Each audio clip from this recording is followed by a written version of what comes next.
सुख शांती मानवता तथा दुःख मुक्तीचा आर्य संदेश देणारे विश्व शांतीदूत महाकारुणिक तथागत भगवान सम्यक संबुद्ध यांना त्रिवार अभिवादन करतो। तथागतांनी समग्र मानवजातीच्या दुःख मुक्तीसाठी उपदेशिलेला महान सद्धम्म अर्थात बौद्ध धम्म तथा या सद्धम्माचा अविरतपणे प्रचार आणि प्रसार करणारा तथागतांद्वारा स्थापित सदा पूजनीय भिक्खू संघ या पूजनीय भिक्खू संघाला त्रिवार अभिवादन करतो। ज्यांच्या अथांग अमर्याद त्याग प्रभावामुळे या भारत भूमीला बुद्ध भूमीचे रूप पुन्हा एकदा प्राप्त झालं, असे बौद्ध धम्माचे पुनरुद्धारक तुम्हा आम्हा सर्वांचे उद्धार करते प्रज्ञा सूर्य बोधिसत्व डॉक्टर बाबासाहेब आंबेडकर यांच्या समग्र धम्म क्रांतीमध्ये जीवनाच्या शेवटच्या श्वासापर्यंत समर्पित राहा। आजच्या या मंगलमय प्रसंगी उपोषक दिनाच्या निमित्ताने आयोजित या ऑनलाइन उपोषक शिबिरामध्ये जॉईन झालेले पूजनीय भिक्खू करुणानंदजी थेरो, पूजनीय भिक्खू धम्मबोधीजी थेरो आणि आपण सर्व धम्म उपासक धम्म उपासिका लहान बालक आणि बालिकांना, सर्वप्रथम मी आपल्या सर्वांस पूजनीय भिक्खू संघाच्या वतीने आजच्या या अष्टमी उपोषक दिनाच्या हार्दिक शुभेच्छा अर्पण करतो। आपल्या सर्वांप्रती मी मंगल कामना मंगल आशीष अर्पण करतो। उपस्थितांनो, आजचा दिवस अतिशय महान आणि पवित्र दिवस आहे, कारण वर्षावासामधील हे आपलं दुसरं उपोषक आहे। मागील 22 तारखेला म्हणजे आषाढी पौर्णिमेला आपण सर्वांनी वर्षावासाला सुरुवात केली। तो पौर्णिमेचा दिन सुद्धा आपण उपोषणाचं आचरण करूनच संपन्न केला आणि पुनश्च एकदा हे दुसरा उपोषक चा पालन करण्याची संधी या वर्षावासामध्ये आपल्याला प्राप्त झालेली आहे। पूजनीय भिक्खू संघ यांच्या उपस्थितीमध्ये मार्गदर्शनामध्ये हा वर्षावास आपण धम्म आचरणाने संपन्न करीत आहोत। तेव्हा आजच्या या उपोषक दिनाच्या निमित्ताने तथागत सम्यक संबुद्धांचा एक महत्त्वपूर्ण उपदेश तुम्हाला सांगतो। म्हणजे आपल्या सर्वांच्या हिताचा आपल्या सर्वांच्या सुखाचाच तो उपदेश आहे। छोटा उपदेश आहे, परंतु आपल्या दैनंदिन जीवनामध्ये आचरण करून स्वतःचं मंगल साधण्यासाठी, स्वतःचं कल्याण साधण्यासाठी आणि जीवन सुखी बनवण्यासाठी तथागतांचा हा उपदेश अत्यंत कल्याणकारी आहे, मंगलकारी आहे। तेव्हा उपासक उपासिकांना अत्यंत श्रद्धापूर्वक आजच्या उपोषक दिनी हा तथागतांचा अतिशय महत्त्वपूर्ण धम्म संदेश धम्म उपदेश आपण ऐकावा आणि ग्रहण करावा। एकदा श्रावस्तीच्या अनाथ पिंडकाच्या जेतवन विहारामध्ये विहार करीत असताना सगळे भिक्खू त्या ठिकाणी जमले आणि त्या भिक्खूंना उपदेश करीत असताना भगवान बुद्धांनी त्या भिक्खूंना उद्देशून म्हटलं की भिक्खूंनो, या जगतामध्ये आपण जे पाहतो सूर्य चंद्र जे या जगाला प्रकाशमान करतात, बरोबर आहे? सूर्य जे आहे या जगाला प्रकाशित करतो, प्रकाश देतो, उजेड देतो। चंद्र सुद्धा जर काळोख्या रात्रीमध्ये उदयास आला तर तो सुद्धा ती काळोख रात्र संपवतो, तो अंधार संपवतो आणि लोकांना उजेड देतो, प्रकाश देतो। तर भगवान बुद्ध याची उपमा देऊन सांगतात की भिक्खूंनो, सूर्य आणि चंद्र हे या जगताला प्रकाशित करतात, या जगाला प्रकाश देतात, उजेड देतात, परंतु या सूर्याचे आणि चंद्राचे 4 उपक्लेश आहेत। उपक्लेश म्हणजे काय? उपक्लेश म्हणजे बाधा, हे 4 अशा प्रकारचे उपक्लेश आहेत की ते उपक्लेश जर उत्पन्न झाले तर त्या सूर्याचा आणि चंद्राचा प्रकाश कमी होतो, त्या सूर्याचा आणि चंद्राचा जो प्रभाव आहे तो कमी होतो, काळोख निर्माण होतो, उजेड संपतो, प्रकाश संपतो, काळोख निर्माण होतो. असे 4 प्रकारचे उपक्लेश आहेत. तर विचार करा बरं, सूर्याचा आणि चंद्राचा प्रभाव कधी कधी कमी होतो, हे कोणते कोणते कारण असतील? तर भगवान बुद्धांनी हे सांगितलेलं आहे. भगवान बुद्ध म्हणतात की भिक्खूंनो, हे 4 उपक्लेश आहेत की ज्यामुळे सूर्याचा आणि चंद्राचा प्रभाव कमी होतो. पहिला जो उपक्लेश आहे त्याला म्हणतात ग्रहण लागणे. बरोबर आहे? जर ग्रहण लागलं, सूर्याला ग्रहण लागलं तर सूर्याचा प्रकाश कमी होतो ना. समजा चंद्राला ग्रहण लागलं, चंद्राचा प्रभाव आणि प्रकाश कमी होतो. तर सूर्य आणि चंद्राचा पहिला उपक्लेश कोणता आहे? ग्रहण लागणे. जर ग्रहण लागलं तर चंद्र आणि सूर्याचा प्रभाव हा कमी होत असतो. दुसरा उपक्लेश, जर आकाशामध्ये खूप ढग आले, पावसाळी वातावरण आहे, खूप ढग आले असतील तर त्या ढगाळ वातावरणामध्ये सुद्धा सूर्य आणि चंद्राचा प्रभाव कमी होतो. बरोबर आहे की नाही? बघा बरं, आता पावसाळा सुरू आहे, आकाशामध्ये जर खूप ढग आले, काळोख म्हणजे असे काळे घोर ढग आले तर काय होतं? सूर्याचा प्रभाव कमी होतो ना, सूर्याचा प्रकाश कमी होतो. बरोबर आहे? चंद्राचा प्रभाव, चंद्राचा प्रकाश कमी होतो. तर हा दुसरा उपक्लेश आहे. सूर्य आणि चंद्राचा दुसरा उपक्लेश आहे ढग. जर ढग आले असतील तर सूर्य आणि चंद्राचा प्रभाव कमी होतो. त्यानंतर तिसरा उपक्लेश कोणता आहे? तिसरा उपक्लेश आहे कोहरा. कोहऱ्याला आपण काय म्हणतो? बुंदी. हिवाळ्यामध्ये बघा थंडी, धुक, बरोबर आहे, मराठी शब्द आहे, परफेक्ट शब्द, धुके साचणे. थंडीच्या दिवसांमध्ये बघा सकाळी सकाळी धुके साचतात, हवेमध्ये ते धुके साचल्यामुळे सगळीकडे पांढरे पांढरे धुके दिसतात आणि त्यामुळे सूर्याचा आणि चंद्राचा प्रभाव कमी होतो. जसं आता सीझन आहे बघा, सकाळी सकाळी थंडीच्या दिवसांमध्ये एकदम सगळीकडे पांढरे पांढरे धुके दिसतात आपल्याला. बरोबर? सूर्य दिसत नाही, म्हणजे उजेड तो असतो पण सूर्याचा प्रकाश दिसत नाही, कारण हवेमध्ये धुके साचलेले असतात आणि त्या धुक्यांमुळे सूर्याचा आणि चंद्राचा प्रभाव कमी होतो. हा तिसरा उपक्लेश आहे. आणि चौथा उपक्लेश भगवान बुद्ध सांगतात धूमकेतू. आकाशामध्ये बघा धूमकेतू कधी कधी जात असतात, धूमकेतू. आणि त्या धूमकेतूचं किंवा त्या धूम्रकेतूचे जे बारीक बारीक कण असतात ते या वातावरणामध्ये संचालित होतात आणि त्या धूमकेतूच्या त्या बारीक बारीक कणांमुळे सुद्धा सूर्याचा आणि चंद्राचा प्रभाव हा कमी होत असतो. तर अशा प्रकारे भगवान बुद्ध सांगतात की भिक्खूंनो, हे 4 प्रकारचे उपक्लेश आहेत की ज्यामुळे सूर्याचा आणि चंद्राचा प्रभाव हा कमी होत असतो. तर अशाच प्रकारे प्रत्येक धम्म उपासक आणि धम्म उपासिकेच्या जीवनामध्ये सुद्धा असे 4 उपक्लेश असतात. हे असे 4 उपक्लेश आहेत, हे अशा 4 बाधा आहेत की त्या उपक्लेशामुळे, त्या बाधेमुळे त्या उपासकांचा प्रभाव समाजामध्ये कमी होत असतो. त्या उपासक उपासिकांचा प्रकाश किंवा प्रभाव, धम्माचा प्रभाव हा कमी होत असतो. असे हे 4 उपक्लेश आपण समजून घेतले पाहिजे. तर भगवान बुद्ध या सूर्य आणि चंद्राच्या 4 उपक्लेशांच्या उदाहरणाद्वारे उपासक आणि उपासिकांच्याही जीवनातील 4 उपक्लेश सांगतात की ज्यामुळे उपासक आणि उपासिकांचा प्रभाव कमी होतो. तर हे कोणते 4 उपक्लेश आहेत? तर भगवान बुद्ध सांगतात की धम्म अनुयायी भिक्खूंनो, अनुयायांनो, उपासक आणि उपासिकाच्या जीवनामध्ये हे 4 प्रकारचे उपक्लेश आहेत. त्यापैकी पहिला जो उपक्लेश आहे तो आहे हिंसा करणे.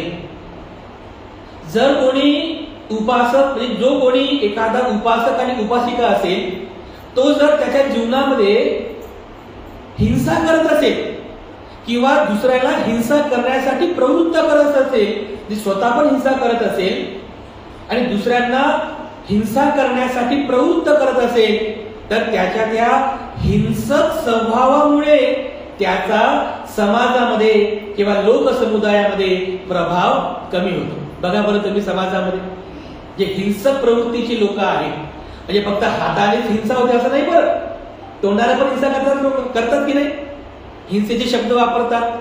तर जी लोक त्यांच्या दैनंदिन जीवनामध्ये हिंसेचा मार्ग अनुसरण करतात, हिंसा करतात, तर बघा समाजामध्ये त्या लोकांचा प्रभाव राहतो का?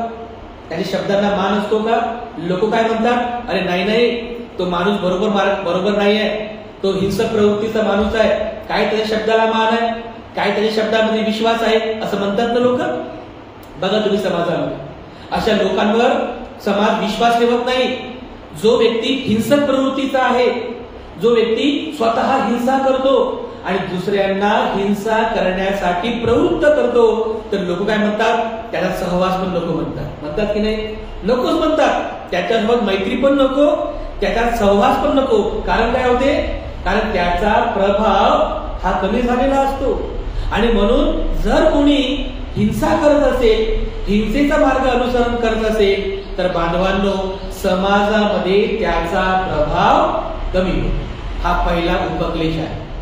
त्यानंतर भगवान बुद्ध म्हणतात, दुसरा जो उपक्लेश आहे, जर एखादा उपासक किंवा उपासिका त्यांच्या जीवनामध्ये जर व्यभिचाराचा अवलंब करत असेल, अनाचाराचा अवलंब करत असेल, व्यभिचाराचा मार्ग अनुसरण करत असेल, तर तेव्हाही त्याचा प्रभाव जनसमुदायामध्ये कमी होतो, त्याचा प्रभाव कमी होतो.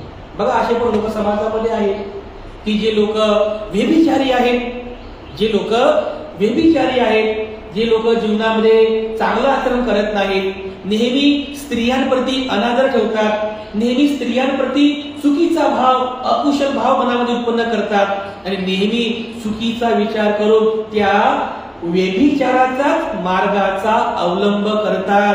आज समाजामध्ये असे प्रकरण किती वाढत चाललेली आहेत. आणि जी लोक या व्यभिचारी मार्गाचा अवलंब करतात, मिथ्याचाराचा मार्ग अवलंब करतात, त्यांचा सुद्धा प्रभाव समाजामध्ये कमी होतो. लोक विश्वास ठेवतात का अशा लोकांवर?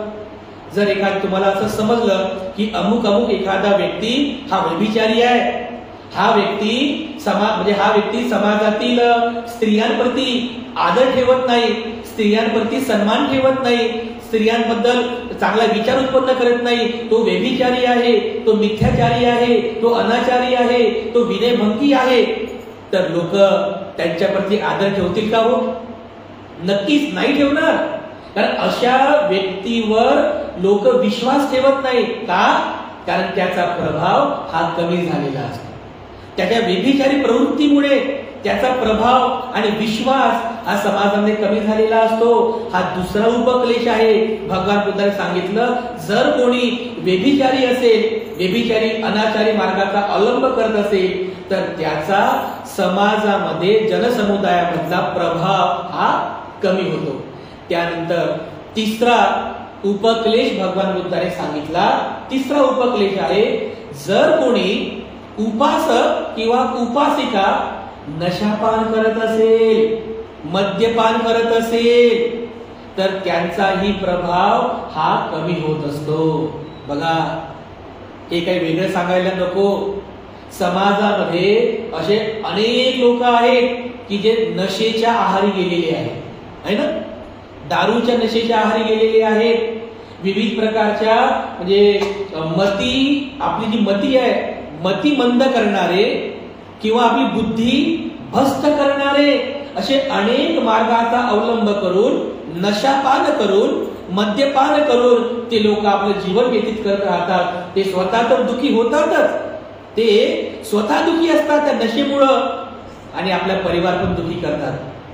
परिवाराची राख रंगोळी झाली, परिवार रस्त्यावरती आलेला या नशेमुळं. बघा, समाजामध्ये अशी कित्येक लोक आहेत, संसार उद्ध्वस्त झाली या नशेमुळं.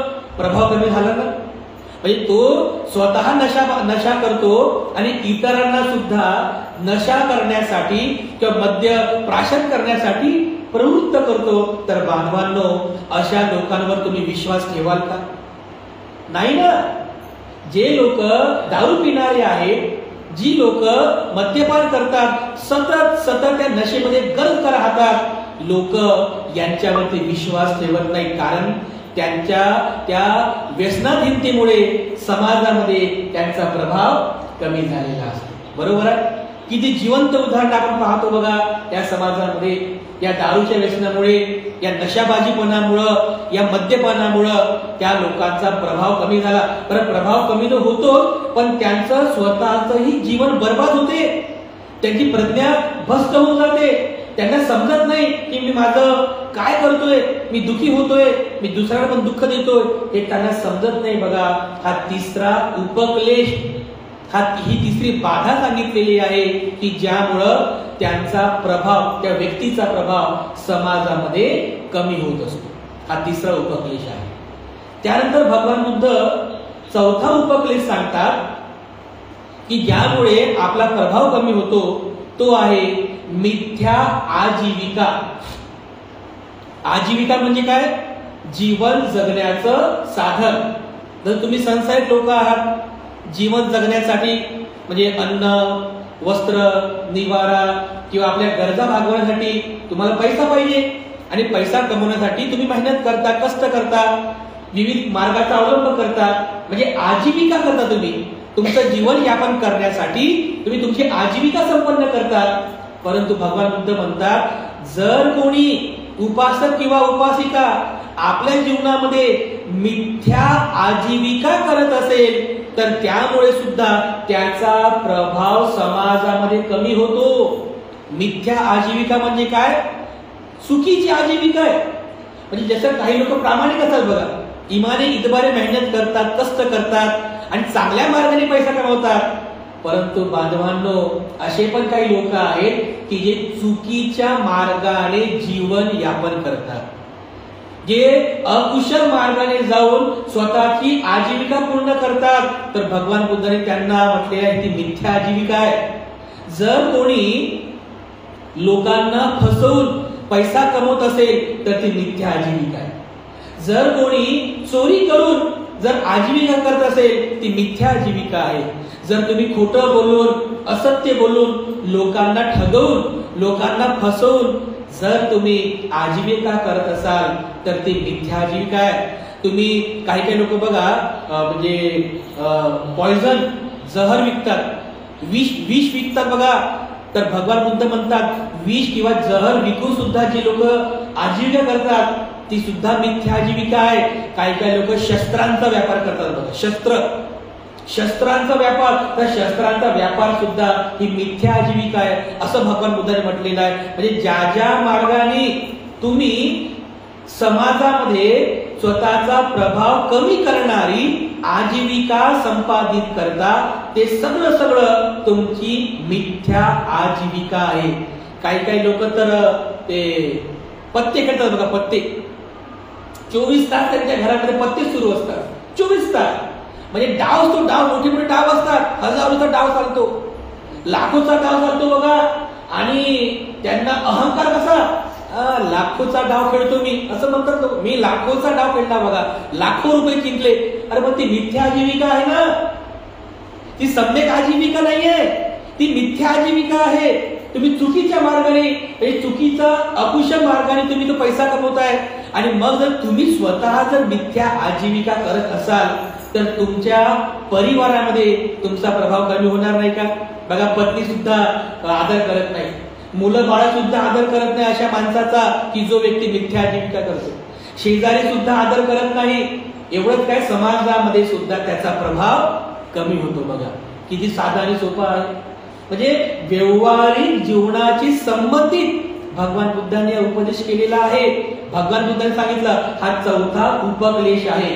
जर कोणी चुकीच्या मार्गाने, अकुशल मार्गाने किंवा वाम मार्गाने पैसा कमवत असेल, आपली आजीविका करत असेल तर ती आजीविका मिथ्या आजीविका आहे. आणि जे जे कोणी अशी मिथ्या आजीविका करतात ते त्यांचा प्रभाव समाजामध्ये कमी करतात.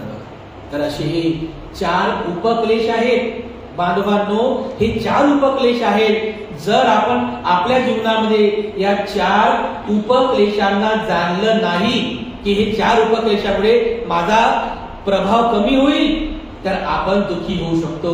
याला चांगल्या प्रकारे जाणा, याला चांगल्या प्रकारे भावना करा की हे जे आहे हे आपलं चांगलं आचरण घडविणारा, म्हणजे आपल्या आचरणामध्ये सुधारणा आणण्यासाठी बुद्धांचा उपदेश आहे. हेच तर धम्माचं आचरण आहे. जो व्यक्ती हिंसा करत नाही ते त्याचं धम्माचरण आहे. जो व्यक्ती व्यभिचार करत नाही ते त्याचं धम्माचं आचरण आहे. जो व्यक्ती मद्यपान करत नाही ते त्याचं धम्माचं आचरण आहे. आणि जो मिथ्या आजीविका करत नाही हे सुद्धा धम्म आचरण आहे. आणि जो कोणी उपासक, जी कोणी उपासिका आपल्या जीवनामध्ये या धम्म आचरणाला संपादित करतात, जे धम्माचं आचरण करतात, तर मला सांगा, जे लोक धम्माचं आचरण करतात त्यांचा प्रभाव समाजामध्ये निर्माण होईल की नाही? नक्कीच होईल ना. लोक तुमची स्तुती करतात, लोक तुमची वाहवा प्रशंसा करतात आणि म्हणतात की बघा तो व्यक्ती, बघा तो व्यक्ती कधी हिंसा करत नाही, तो व्यक्ती कधी व्यभिचार करत नाही, आणि तो व्यक्ती कधी मद्यपान करत नाही, तो व्यक्ती मिथ्या आजीविका करत नाही. लोक त्याची प्रशंसा करतात. तर तुमच्या शब्दाला सन्मान होतो, तुमच्यावर लोक विश्वास ठेवतात, लोक तुमच्यासोबत प्रामाणिकपणे व्यवहार करतात आणि लोक तुमच्यासोबत सौहार्दाने वागतात. यासाठी भगवान बुद्धाने सांगितलेला हा जो अत्यंत महत्वपूर्ण उपदेश आहे तो आपण खूप चांगल्या प्रकारे समजून घेतला पाहिजे. ज्याप्रमाणे सूर्य आणि चंद्र यांचे हे 4 उपक्लेश आहेत, ढग येणे, ग्रहण लागणे, धुके साचणे आणि धूम्रकेतूमुळे, या 4 उपक्लेशामुळे सूर्य आणि चंद्राचा प्रभाव कमी होतो, प्रकाश कमी होतो.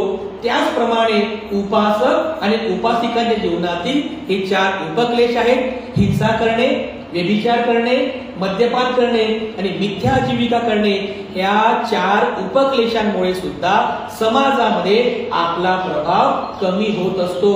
त्यामुळे उपासक आणि उपासिकांनो, आपल्या जीवनातील हे 4 उपक्लेशाला व्यवस्थित जाणून घ्या.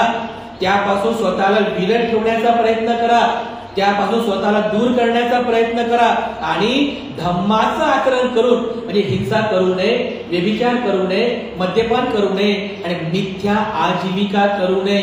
धम्माचं आचरण करून धम्मचारी सुखं सेती अस्मिन् लोके परम निच, असा धम्मचारी बना, अशी धम्मचारीने बना, जेणेकरून धम्मचारी सुखं सेती, तो धम्मचारी धम्माचं आचरण करणारा सुखाने झोपतो, सुखाने विहार करतो, सुखाने उठतो आणि त्याला जिवंतपणे सुखाची प्राप्ती होते.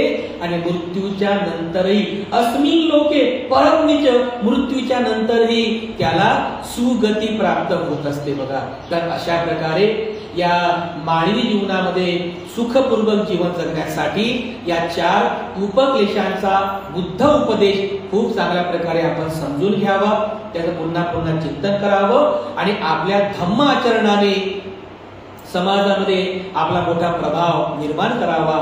अशा प्रकारचा एक छोटेखानी आणि अत्यंत महत्वपूर्ण उपदेश आजच्या या उपोषण दिनाच्या निमित्ताने आपल्या सर्वांप्रती मी या ठिकाणी करतो.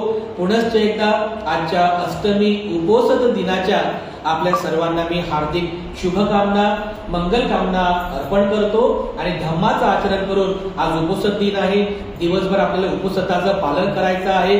तर अष्टशील हे 8 शिलांचं आज दिवसभर आणि रात्री सुद्धा खूप जागृतपूर्वक पालन करा. या अष्टशील उपोषणाच्या आचरणामध्ये मानवी जीवनाचं सर्वोत्तम असं निब्बाणाचं सुखाचा मार्ग यामध्ये आहे. तेव्हा आपण सर्वांनी आजच्या उपोषण दिनी खूप छान, खूप चांगल्या प्रकारे जागृतपूर्वक अपमादी होऊन या अष्टशील उपोषण व्रताचं पालन करावं. यामध्येच आपल्या सर्वांचं मंगल आहे, सर्वांचं कल्याण आहे.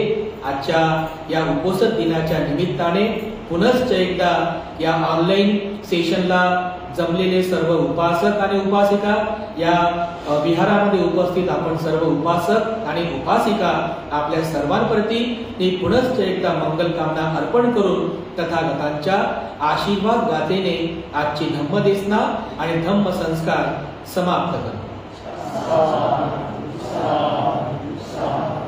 अभिवादनशीली स नित्यं वड्ढापचारिणो चत्तारो धम्मा वर्धन्ति आयुवन्नो सुखं बल.